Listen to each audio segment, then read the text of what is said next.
Saludos, tribu.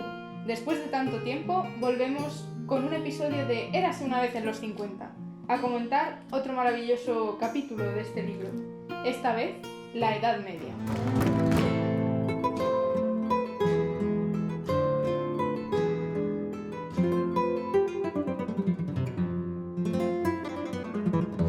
Y para comentar este maravilloso episodio de la historia, tenemos, recién llegada del exótico reino nazarí, a Sandra Suárez. Hola, Sandra. Hola. Para empezar y para ponernos en situación, ¿a qué llamamos Edad Media? Bueno, la Edad Media en verdad es una especie de constructo social que hemos creado para entender un amplísimo periodo de tiempo, que dura prácticamente 10 siglos, desde el siglo V, cuando cae el Imperio Romano de Occidente, hasta el siglo XV. Aunque aquí la gente no se pone muy de acuerdo con las fechas, porque para algunos la Edad Media termina con la caída de Constantinopla en el 1453 y para otros con el descubrimiento, la conquista de América en el 1492. Hoy hablaremos de la Edad Media, pero nos centraremos especialmente en dos personajes esenciales de ella, especialmente para entender la historia de España: Isabel I de Castilla y Fernando V de Aragón, los reyes católicos. Isabel y Fernando nacieron ambos a mediados del siglo XV, ella en 1451 y él en 1452, y ambos formaban parte de la dinastía de los Trastámara. Vaya, que eran bastante primos, suficientemente primos para necesitar una dispensa papal para poder casarse.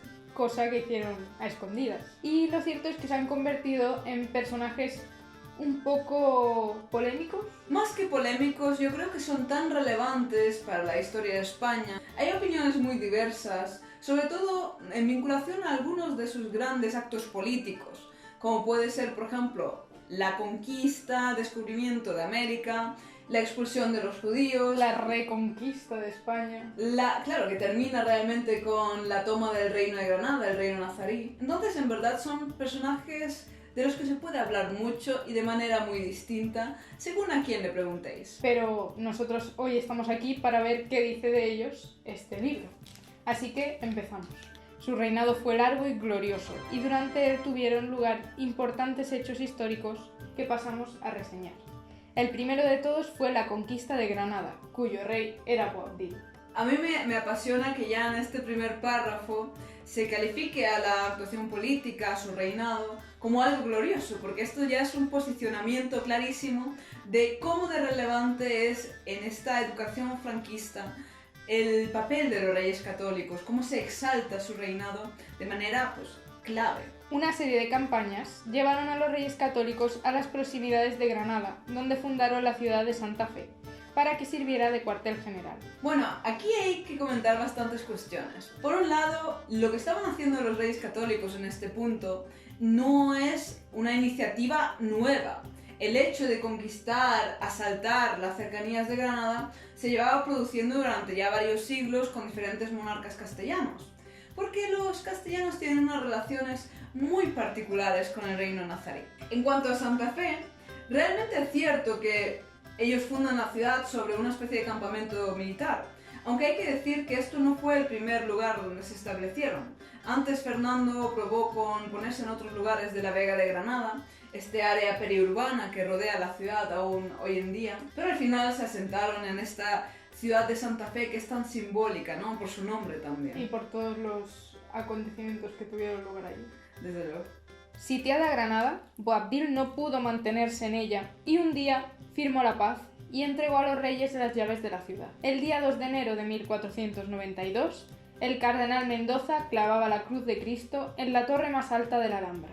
2 días después, entraron Fernando e Isabel. A Boabdil se le dejó libre para que volviese a África. Bueno, esta última parte es fascinante. Fascinante porque, vamos a ver, Boabdil se le dejó volver a África como si él hubiese nacido ahí, pero obviamente los musulmanes invadieron la península en 711. Yo creo que igual Boabdil no había estado en África nunca. Posiblemente no. Posiblemente. Nacer desde luego que no nació en África. También es muy interesante cómo resumen, ¿no?, en unas breves frases cómo se produce todo el proceso de conquista. En verdad hay muchísimo más detrás de todo esto. hay muchísimos acontecimientos de gran importancia que no aparecen. Hay que entender, obviamente, que esto es un libro orientado a la educación de los niños y no se puede profundizar mucho. Pero elude, por ejemplo, figuras tan importantes como Muley Hassan, el padre de Boabdil, a quien Boabdil, por cierto, le arrebata el trono. O el Zagal, tío de Boabdil, que también llega a ser emir.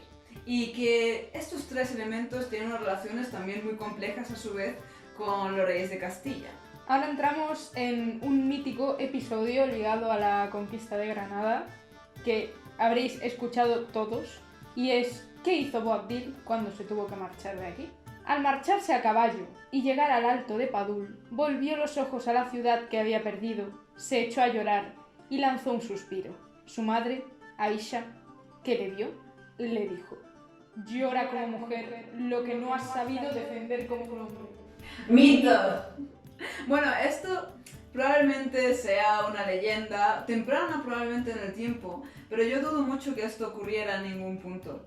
Probablemente fuese una de estas cuestiones que se romantizaron con el tiempo, porque al final, ¿no?, es esta idea del moro que pierde la ciudad y que sufre por ello y que no fue capaz realmente de defender lo suyo. También irse de Granada es motivo para llorar. Desde luego, sí. De todas formas, hay que comentar una cuestión, y es que Boabdil en verdad no se marcha inmediatamente a África, no pasa a Allende, sino que pasa un periodo de tiempo en la zona de las Alpujarras, donde se le permite estar. Y también es muy interesante que casi siempre se pinta la derrota, esta pérdida de Granada, como una gran humillación, cuando realmente los reyes católicos hacen un montón de capitulaciones privadas con Boabdil, las mujeres de su familia, para que estos puedan mantener, por ejemplo, gran parte de sus bienes y entregarlos, pues, por dinero a los reyes católicos y, pues, salir no tan mal parados. Y llorando por Granada. Desde aquel día, toda España fue cristiana. Rotundamente No. En absoluto. De hecho, aquí varias cuestiones a tener en cuenta. Uno, los judíos no habían sido expulsados aún. Hasta el verano de aquel año. Claro. Luego, por otro lado, no se había obligado aún en este punto histórico a la conversión de los musulmanes conquistados en Granada. Lo cual supone que, pues, durante unos cuantos años seguían siendo musulmanes y viviendo con sus costumbres. Hasta que algunos años más tarde, después de algunas otras rebeliones de estos grupos, ya los reyes católicos obligaron a una conversión forzosa. Pero incluso cuando ya eran cristianos, Carlos I dijo que al venir a visitar Granada esto seguía socialmente, culturalmente siendo totalmente árabe. Aquí tendríamos que hablar de los famosos moriscos, que realmente seguían hablando su idioma, seguían llevando las vestimentas tradicionales, hasta que también la legislación castellana poco a poco les fue obligando a erradicar sus costumbres. Ciertamente.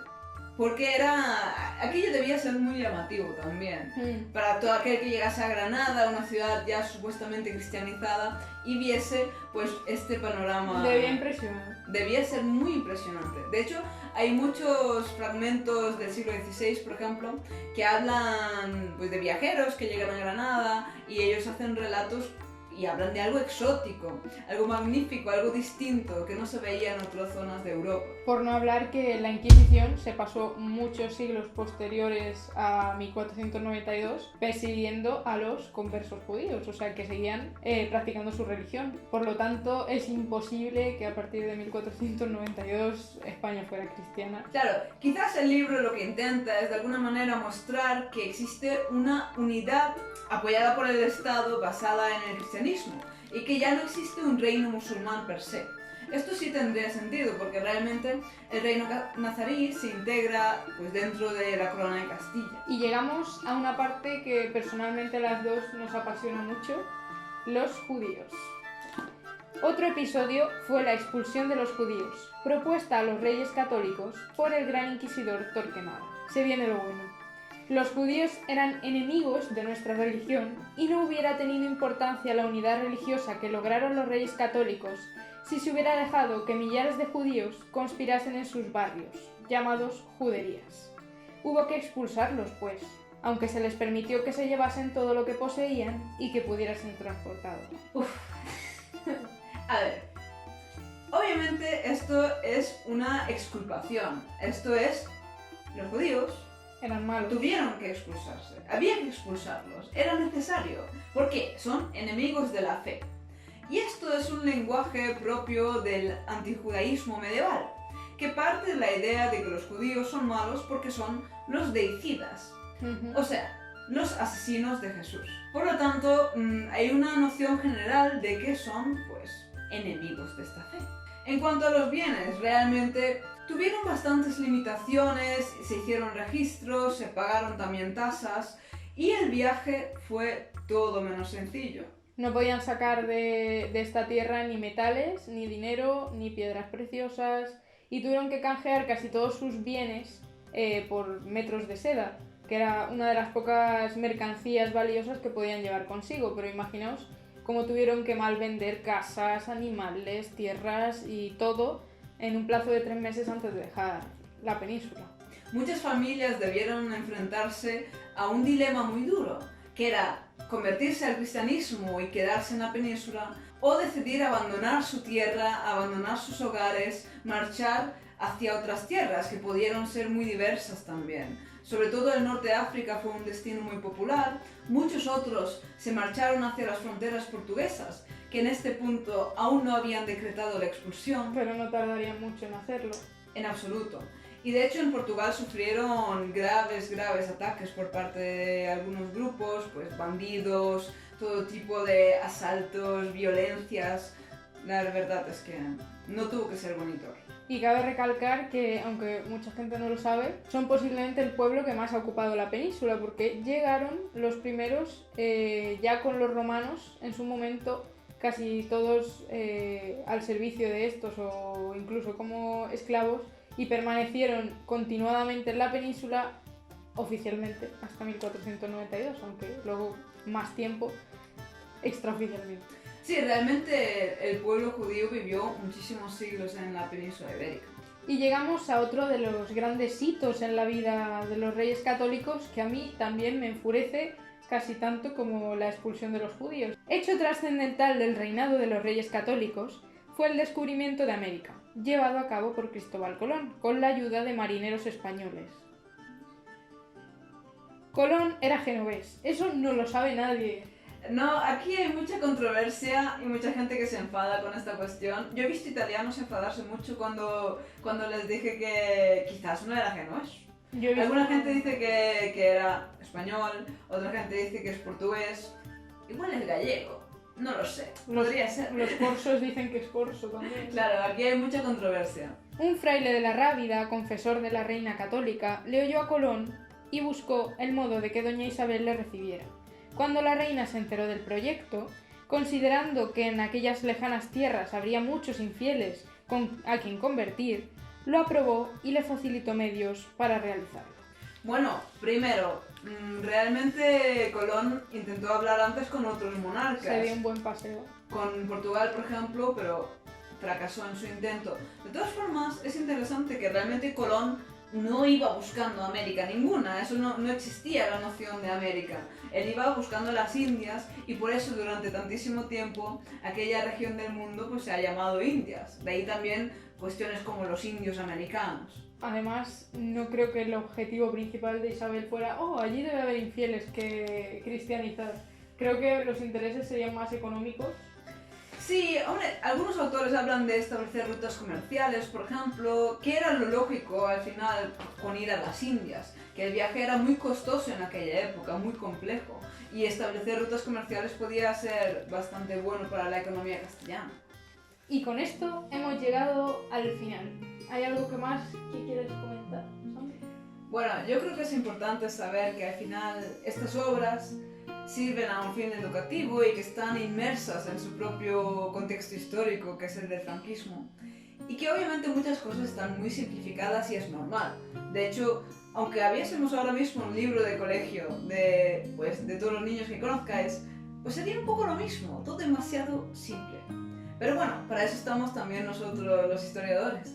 De todas formas, la Edad Media es un periodo histórico apasionante y mucho más complejo de lo que esta obra o muchas otras pueden dar a entender. Así que os invito, de verdad, a indagar más sobre la Edad Media. Y no os preocupéis que en este canal también lo haremos y muy pronto presentaremos más proyectos con Sandra, que ya tenemos un par de cosas en mente. Nosotras desde aquí nos despedimos, tribu, pero nos vemos la semana que viene con la receta de un postre y su historia y origen, así que no podéis perderoslo. Adiós, tribu. Nos vemos con la semana que viene. La historia siempre ha sido una herramienta bajo los usos del poder.